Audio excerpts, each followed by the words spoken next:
The only way to keep your health is to eat what you don't want, drink what you don't like, and do what you'd rather not. A day in my life as a teacher and also a farmer living in San Francisco, and welcome to my mini vlog. Nakabili nga pala kami ng isda kanina ni Mrs. Paule at agad ko itong inihaw. Sabi ko sa kanya, mas masarap ito kung mayroong kapartner na gulay.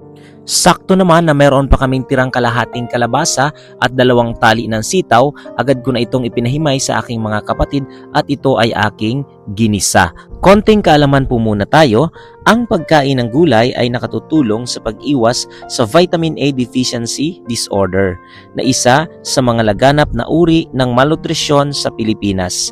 Dahil sa vitamin A deficiency disorder, bumababa ang resistensya laban sa impeksyon na nagdudulot ng madalas at malalang pagkakasakit. Bumabagal din ang paglaki ng mga bata. Kaya sa mga nanay dyan na hindi kumakain ng gulay ang mga anak, ngayon pa lang ay pakainin na natin sila. At kung nakarating ka naman sa part ng video na ito, pa-comment naman ako kung taga saang lugar ka para alam ko kung saan nakarating ang video ko na ito. Kain po tayo guys, ang ulam ay gulay at isda.